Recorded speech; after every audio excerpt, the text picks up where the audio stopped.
historia de esta maravilla natural que estamos a punto de conocer está marcada por 3 momentos históricos, todos ellos con saldos mortales. Muchos se preguntan aún qué llegaría a pasar si llegara a rugir como lo hizo hace 40 años. Hoy nos pondremos en las barbas de este león que aparenta dormir plácidamente, pero en verdad es solo apariencia.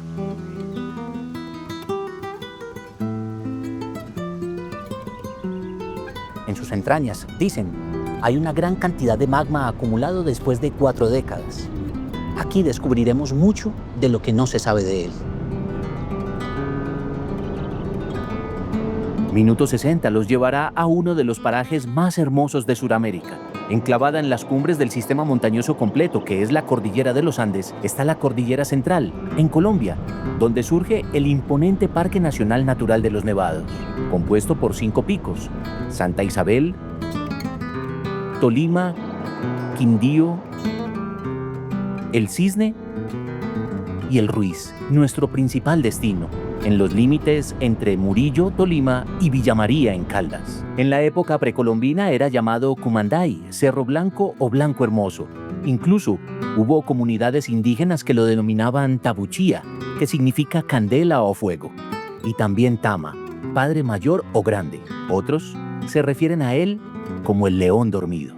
Actualmente y desde la institucionalidad lo conocemos con el nombre Nevado del Ruiz, porque a mediados del siglo XX el cartógrafo Fray Pedro Simón le quiso hacer un reconocimiento al encomendero que habitó la región, Alfonso Ruiz de Sajosa. Esto ocurrió en tiempos de la colonia española. En el Ruiz hay 3 cráteres, 2 de ellos son parásitos, Piraña y La Olleta. El tercero es el cráter Arenas. Historiadores y especialistas han llegado a considerar que en este edificio volcánico han ocurrido múltiples erupciones desde hace 1.8 millones de años. Los registros más recientes, curiosamente, sucedieron en años terminados en número 5, 1595, 1845 y 1985. De esta depresión topográfica del cráter Arenas brotó el 13 de noviembre de 1985 la cantidad de lava suficiente para derretir entre 2 y 10% del glaciar que estaba en la cumbre del Nevado, lo que a la postre sirvió para conformar poderosos lahares o lodos de flujo volcánico que están conformados por rocas, ceniza y agua. Y esa es la razón por la cual los hemos traído hasta aquí.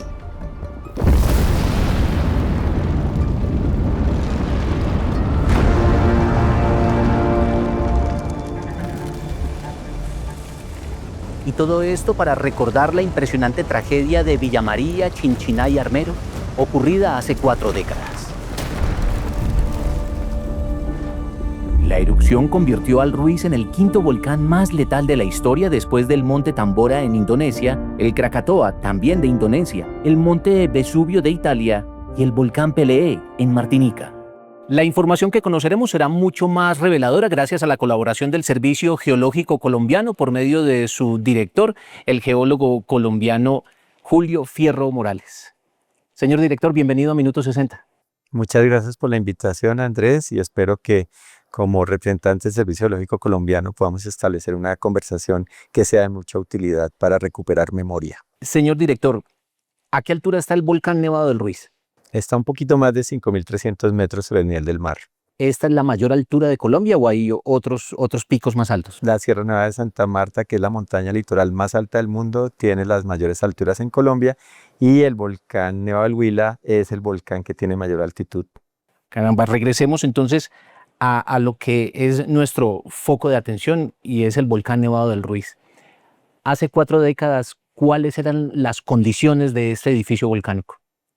Teníamos ya unas evidencias de actividad.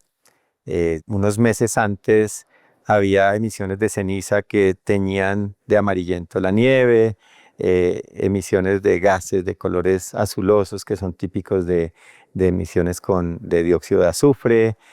Teníamos sismicidad también que estaba siendo registrada, así que ya había unos indicios de una actividad. Sin embargo, el monitoreo que se hacía en ese momento por el Ingeominas, actual Servicio Geológico Colombiano, no era como hoy en tiempo real, sino lo que teníamos era que ir hasta donde estaban ubicadas las estaciones, tomar los aparatos, llevar a Manizales, hacer los análisis.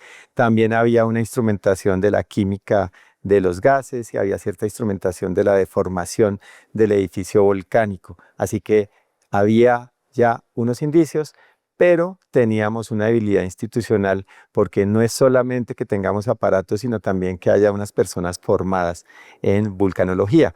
Y la vulcanología en Colombia comienza con la erupción de 1985 y hay unos datos para ilustrarlo. Nosotros, el Ingiominas no tenía estudios de vulcanología propiamente dicho, había algunos estudios muy poquitos, 20, un poquito más de 20 en 70 años, mientras que hoy tenemos cerca de 300 estudios del 85 para acá. Así que había cierta habilidad institucional, no solamente al interior del Servicio Geológico Colombiano, sino también al interior de las alcaldías, de las gobernaciones. El gobierno nacional está en un momento muy complejo. Claro. Es muy importante mencionar que ya había un mapa que se había generado en octubre, un mapa que se llamó de riesgo, y le diríamos mapa de amenaza, que estaba mostrando a Armero y a otras poblaciones en la ruta de eventuales flujos, porque también algo que se había perdido para ese momento era la historia de que en 1595 y en 1845 Armero, o como se llamaran los pueblos anteriores, San Lorenzo y otros,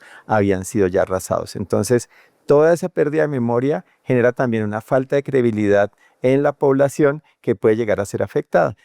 Y además, pues también otros aspectos ya culturales, religiosos y el arraigo que pueden llevar a que uno no quiera abandonar su terruño. A propósito de estudio y de análisis, ¿ustedes cómo suponen en el Servicio Geológico Colombiano que es el volcán Nevado del Ruiz por dentro? Sí, para saber cómo son las cosas en subsuelo, no necesariamente podemos entrar allí, sino que hay unas técnicas desde afuera, como las ecografías que miran nuestro cuerpo, eso es la geofísica. La sismicidad nos sirve mucho para dilucidar cómo puede ser por dentro el volcán Nevado del Ruiz. Esta es la estructura básica. Esa es la estructura y es un volcán que se ha ido constituyendo a lo largo de casi 2 millones de años. Erupciones sucesivas, material que va conformando ese edificio volcánico, lavas. Entonces podemos ver que el magma, que es una sopa mineral a altas temperaturas, cerca de 1000 grados centígrados, no solamente está debajo del cráter Arenas, que es el cráter, digamos, que tiene actividad actual, sino que tenemos otros cuerpos de magma que están más profundos. Podemos tener el magma relacionado con el cráter Arenas a 2, 3 kilómetros. Que es el magma central en color rojo. Que se ve ahí rojo, pero hay otro más profundo, 6, 8 kilómetros, y hay una cámara magmática más grande, aún más profunda, que no estamos viendo en esta gráfica, que está a 10, 12 kilómetros. A propósito de esta gráfica, veo que están destacados el volcán Piraña y el volcán La Olleta, que es muy visible desde Manizales. ¿Por qué son denominados estos cráteres como parásitos? Son cráteres que ya tuvieron una actividad, que no presentan actividad hoy, quedó de esa forma. De hecho, usted que ve La Olleta como Manizalita es bellísimo, ¿no? Es un cono también muy bien formado, pero hoy ellos no están en actividad. Pero así como está prevista la gráfica donde está este segmento de lava amarilla, magma, sí. Lava es magma, cuando sale. Lava es cuando sale. Sí. Entonces, este magma que está aquí concentrado, uno supondría que podría salir por el volcán de La Olleta.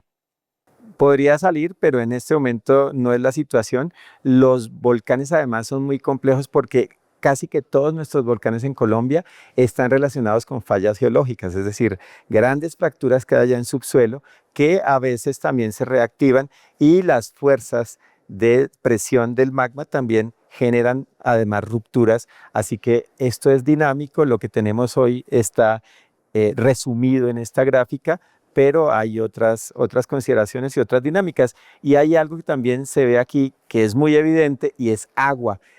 ¿Dónde está el agua? Está congelada arriba a manera de hielo y de nieve. Va a ser muy importante también cuando hablemos de qué pasó el 13 de noviembre de 1985, pero hay un agua que no vemos en la gráfica, pero que está ahí también, que son las aguas subterráneas, que también hacen parte del volcán. Es decir, un volcán es una maravilla geológica en donde tenemos roca, tenemos fuego, tenemos agua, así que allí hay como también una especie de maqueta de lo que son los elementos fundamentales en la naturaleza. Todos esos pisos de agua de los que usted habla conforman lo que llamamos el casquete glaciar. El casquete glacial es la parte de agua congelada como hielo que no se descongela, aunque hoy en cambio climático eso está en retracción. Y muchas veces tenemos mucha más área blanca que se ve desde diferentes lugares, pero es nieve que en unas pocas horas o en unos pocos días se descongela. Entonces el casquete es lo que más o menos es estable y que no por tener el sol brillando y a una temperatura, digamos, relativamente alta, va a ser descongelado. Ahora sí, ¿en qué consistió la erupción del 13 de noviembre de 1985? ¿A qué hora exactamente ocurrió? La erupción que genera el lahar ocurre a las 9:08 de la noche. Sin embargo, hubo una erupción menor hacia las 3 de la tarde, hay muchos reportes de ello. ¿Qué fue lo que ocurrió básicamente? Desde la perspectiva técnica y también para que nuestros seguidores lo comprendan, ¿qué ocurrió en ese instante en el cráter Arenas? Toda esta actividad, toda esta energía que se había venido manifestando desde antes, ya toma forma como una erupción a las 9:08 de la noche. En las erupciones volcánicas, entonces, ocurren muchas cosas. Una, fundamental, sale material, lo denominamos piroclastos. Estos son fragmentos de diferentes tamaños sólidos. Hay aumento de temperatura, lo cual genera entonces el descongelamiento de nieves y de hielos. Y ya tenemos entonces agua y sale también vapor de agua. Así que tenemos agua y tenemos un montón de piedras, de sedimentos de diversos tamaños, y ya con esos dos ingredientes tenemos entonces la posibilidad de que se formen flujos volcánicos, flujos de escombros. Y además de ello, pues también puede haber emisiones de cenizas, puede que la columna que sale y que fue eruptada y que alcanzó cerca de 20 kilómetros en el caso de la erupción de 1985, se colapse y entonces bajen a grandes velocidades por las laderas del volcán corrientes de densidad piroclástica o nubes ardientes. Ahí ocurre un fenómeno muy especial que yo creo que nos puede servir mucho en casa a propósito de un utensilio pues, que se ha convertido casi que en parte del hogar, la llamada piedra pómez. En el momento de la erupción, en el momento de la explosión, ¿cuándo se produce la piedra pómez y de qué manera ocurre? María Luisa Monsalve, que es una volcanóloga muy prestigiosa del Servicio Geológico Colombiano, nos enseñó algo que me parece que es muy ilustrativo para el público, y es que pensemos en el volcán como una champaña que estamos agitando. En esa champaña al interior hay un montón de gas carbónico, y lo que hay es líquidos, no sólidos. Hay espuma que se genera en ese momento, ¿no? Cuando antes, en el segundo antes de destaparla, hay un montón de espuma que está a presión. Si nosotros instantáneamente congeláramos esa espuma, entonces tendríamos un material sólido pero lleno de huequitos en donde está el gas. Ese gas posteriormente es liberado. Entonces, las piedras pómez que se usan en el baño para diversas cosas, esas piedras pómez corresponden a esa espuma de una erupción volcánica que muy rápidamente se cristaliza y pasa de ser líquida con gas a volverse sólida. Hablamos con el director del Servicio Geológico Colombiano, Julio Fierro, geólogo, y con él estamos viajando un tanto en el tiempo a lo que ocurrió hace 40 años allí en el cráter Arenas, en el volcán Nevado del Ruiz. Por ser este un nevado, evidentemente una zona de páramo por su altura, ¿son muchos los ríos que nacen allí en el volcán? Sí, el volcán, como ya dijimos, tiene más de 5.000 metros de altura, y los páramos en general los tenemos más arriba de 3.200. Entonces está la parte de hielos y nieves y están los páramos, así que es muy importante. Y antes de responder los nombres de todos estos ríos que nacen en el Ruiz, es fundamental también dejar claro que estamos hablando del volcán como algo que generó una tragedia, pero los volcanes también dan agua, están hechos de agua parcialmente, y dan nutrientes, forman suelos provenientes de ceniza volcánica, y por eso los humanos nos hacemos en los volcanes, porque nos dan comida, agua y nutrientes. Entonces, allí nacen los ríos Lagunilla, Gualí, Recio, que van a dar al Magdalena. Y por el otro lado, lo que baja hacia el Cauca es fundamentalmente la cuenca del río Chinchiná, en donde tenemos el río Claro, la quebrada Nereidas, entre otros. ¿Todos esos ríos terminaron ocupados por los flujos volcánicos? A excepción del Recio, sí. Y aquí es muy importante tu pregunta, porque los lahares, los flujos que se generan por esa mezcla de agua, de sedimentos y que pues luego también arrastran lo que se encuentra a su paso, vegetación, árboles, etcétera, ocupan las hondonadas de esos ríos y de esas quebradas. Así que todos ellos fueron afectados por los lahares, por allí viajaron los flujos a unas velocidades considerables. Ha utilizado usted la palabra mágica y quizás a la que muchas personas más le han temido en todo este tiempo que hemos hablado de la tragedia de Armero, los lahares. ¿Qué es un lahar y cómo se van conformando? Los lahares son el resultado del viaje, del movimiento, del flujo, de esa mezcla de agua y de sedimentos, es decir, pedazos de piedras de diferentes tamaños que van desde tamaño ceniza, es decir, menos de 2 milímetros, hasta bloques de 5, 6, 7 metros que también viajaron. Como dije, ellos se forman con lo que salió del volcán, con lo que se descongeló del volcán, con los vapores de agua que luego pues se vuelven ya líquidos y se retroalimentan, es decir, por allá siempre han bajado flujos, el volcán de Ruiz tiene cerca de 2 millones de años de historia, entonces se retroalimentan, se engordan con el material de flujos anteriores. Así que el lahar es como una especie, y voy a usar una palabra común, así le dicen en Bolivia a los flujos, una especie de mazamorra, en donde la parte sólida le da viscosidad y hace que se muevan a veces muy rápidamente y hace además que tengan una energía muy fuerte para arrasar lo que se opone a ellos porque no es agua. En buena parte, más del 50% en general, son piedras de diversos tamaños, sedimentos, lodos, etc. Comienza esta mazamorra a hacer su recorrido sobre el cauce de los ríos, pero me anticipo un poco a lo que también la historia nos ha contado alrededor de lo que ocurrió en Armero, y hay quienes consideran que hubo un agravante durante el recorrido del lahar sobre el río Lagunilla, y es la existencia de la represa natural del Sirpe. En realidad, sí tuvo incidencia este punto donde había otra concentración de agua para que aumentara la tragedia. Para el Servicio Geológico Colombiano, como una entidad de ciencia del gobierno nacional, también es muy importante la desmitificación.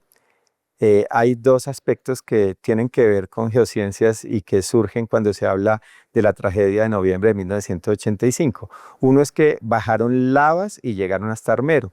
Las lavas de estos volcanes también por la receta química que tienen no viajan mucho, son bastante viscosas, son bastante espesas. Y el Sirpe, entonces es un lugar en donde el río Lagunilla, a unos 10 kilómetros aguas arriba de Armero, está muy encañonado y hubo un deslizamiento que represó el Lagunilla en ese sector y le atribuyen entonces parte del desastre a esa represa. Sí. Los estudios recientes del Servicio Geológico Colombiano muestran que no es así, que si bien existía un represamiento, el aporte que le da en líquido al flujo que destruye Armero es de menos del 1%. Es decir, si lo que pasa por Armero son 100 partes, lo que le da el Sirpe es cerca de media parte, así que es algo muy, muy marginal el aporte. Sin esa represa habría pasado exactamente lo mismo. Bueno, entonces comienza la conformación de este lahar. Hay un costado que es el que va hacia Manizales y hacia allá baja toda una concentración hacia el río Chinchiná. Allá también está Río Blanco. Río Claro. El Río Claro. Entonces, toda esta concentración viaja hacia Villa María y Chinchiná para ubicación también de nuestros seguidores. ¿Por qué no le pasa nada a Manizales, sabiendo que está tan cerca? El desastre fundamentalmente fue causado por lahares, es decir, la parte como primaria de la erupción volcánica, las nubes ardientes, etcétera, eso estuvo concentrado muy cerca del cráter. Sí. Mientras que los flujos sí se alejaron del cráter, llegaron hasta Honda, que está a un poco más de 100 kilómetros.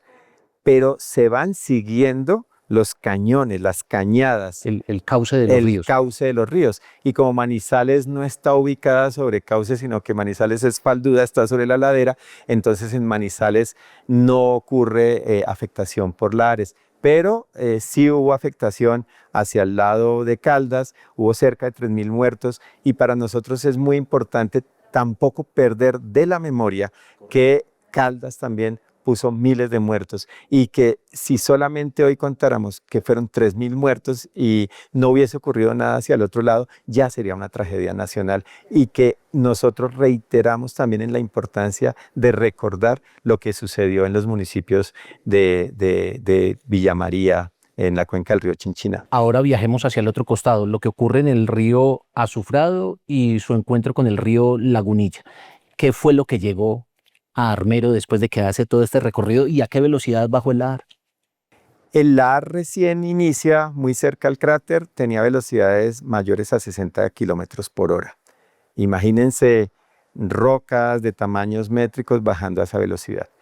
Recorre los cursos de estos ríos, se recogen en Lagunilla buena parte de estos flujos, podemos estar hablando de cerca de 100 millones de metros cúbicos y estos datos siempre se vuelven muy complicados para un ciudadano promedio, incluso para mí, si pienso en 100 millones de metros cúbicos, me es muy difícil imaginarlo, es como 10 millones de volquetas grandes al tiempo botando toda su carga, es decir, es algo muy, muy fuerte y baja por el cañón del río Lagunillas y Armero se encuentra ubicada o se encuentra ubicada en el peor lugar posible para construir una ciudad, que es donde ríos que pueden bajar con flujos se abren a una parte plana.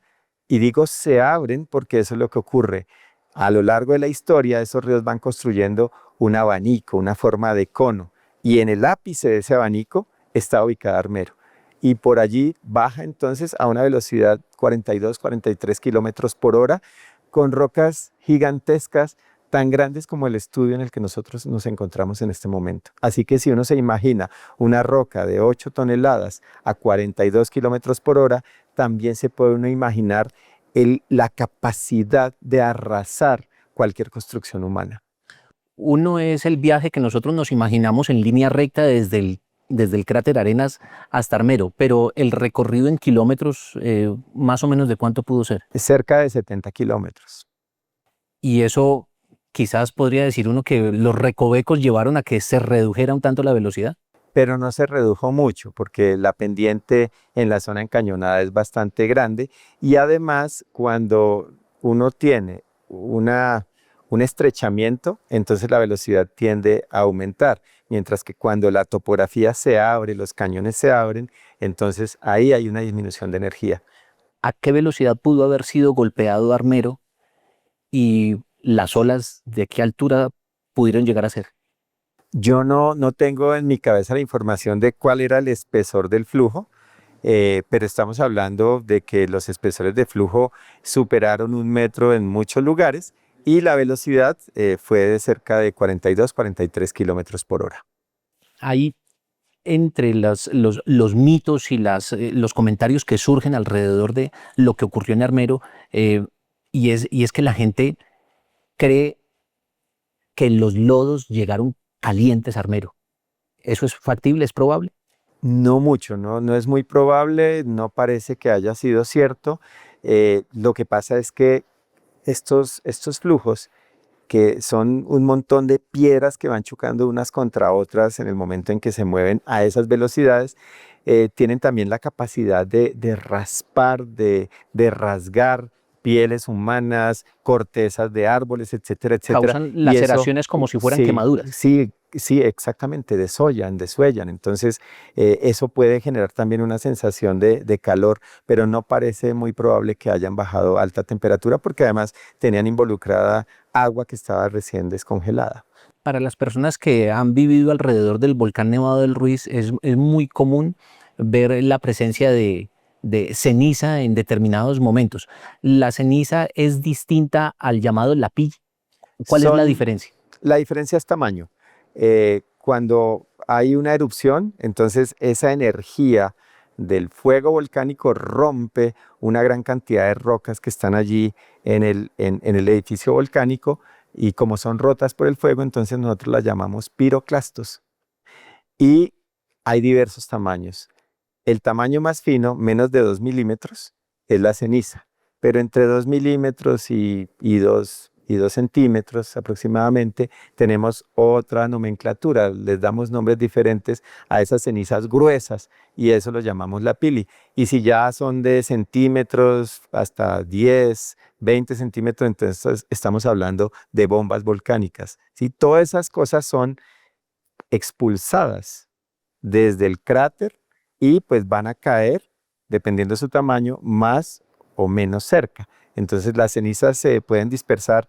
En Venezuela, en los Andes venezolanos, llegaron cenizas y se depositaron espesores considerables de cenizas tan lejos de Armero.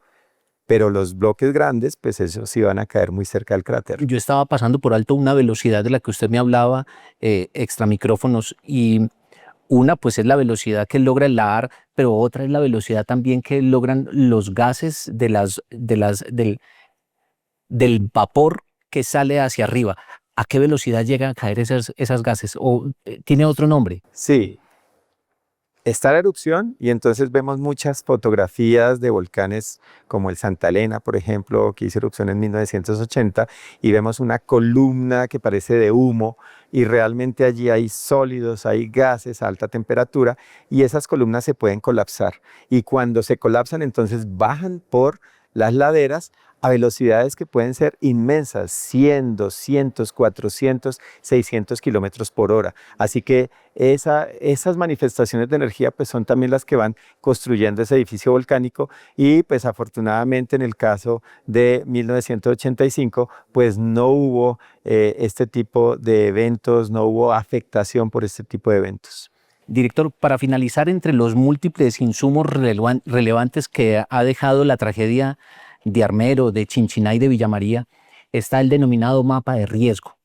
Esta es la principal herramienta que ustedes terminaron adquiriendo y en adelante, ¿qué otros elementos les sirvieron a ustedes para empezar a estudiar mucho mejor la zona y los volcanes del país? Sí, el Servicio Geológico Colombiano, el Ingiominas en su momento, se llamó Ingiominas hasta 2011, tenía ya un primer mapa en 1985. Ese mapa ya consideraba cuál había sido la huella que habían dejado los flujos de 1595 y de 1845. Marta Calvache y John Macario Londoño participaron en esos procesos de construcción de esos mapas, ¿verdad? Sí, sí. Digamos que en este mapa que se publica en 2015, el trabajo de ellos fue fundamental y de muchos otros vulcanólogos, vulcanólogas, físicos, geofísicos, químicos, químicas. Estos mapas son también un compilado de conocimiento geocientífico muy grande. Entonces, estos mapas quieren ser como unos semáforos en donde los colores rojos ya nos indican que hay algo allí que puede pasar y que debemos evitar. Los colores amarillos nos llevan también como a alertas y los colores verdes nos dan tranquilidad. Entonces aquí lo que vemos es que el cráter que está ubicado aquí en la parte central de la mancha roja más grande está bordeado por esa mancha y esa mancha son esos efectos directos primarios de la erupción volcánica, las corrientes de densidad piroclástica, las nubes ardientes, la caída de bloques grandes que pueden llevar, digamos, a problemas, a amenazas a la vida, etcétera, etcétera.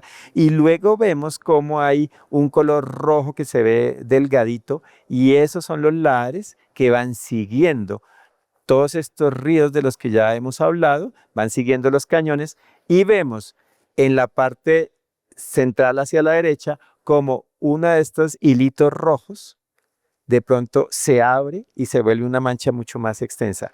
Ahí está Armero, en la punta izquierda de esa zona está Armero y es cuando los lahares llegan a la parte plana, al plan del Magdalena y se abren. Entonces, ¿para qué sirven estos mapas? Son fundamentales para muchas cosas, pero sobre todo es ordenamiento territorial. Las alcaldías deben considerar estos mapas para saber qué permiten en términos de la ocupación del territorio. Viviendas pues no deben estar en zonas en donde tenemos amenaza alta por lahares. Y hoy también tenemos tristemente que decir que en algunos lugares de Río Claro estamos viendo que se vuelve a construir sobre el depósito de 1985. Entonces, por supuesto que nuestra preocupación es que la memoria se va perdiendo y vamos constituyendo de nuevo una situación de riesgo. Pues termina esto convirtiéndose en una alerta que ya está formulando el Servicio Geológico Colombiano alrededor de lo que ocurre allí en el cauce del Río Claro. Señor director, muchas gracias por acompañarnos en Minuto 60 en este especial de los 40 años de la tragedia de Armero, Villa María y Chinchiná. Muchas gracias por invitarnos y gracias por ayudar a que la memoria de estas tragedias no se pierda, porque es la manera en que nosotros también le apostamos a que las tragedias no se repitan. Muchas gracias, señor. 40 años después, el volcán Nevado del Ruiz permanece en alerta amarilla. Esto significa que es un volcán activo con cambios frecuentes en su comportamiento, el cual es predominantemente inestable. El ingeniero civil Gonzalo Duque Escobar, un destacado estudioso de esta estructura, calcula que en las entrañas del volcán habría por lo menos 1 kilómetro cúbico de magma acumulado. Esto es 10 veces más del magma que brotó hace 4 décadas.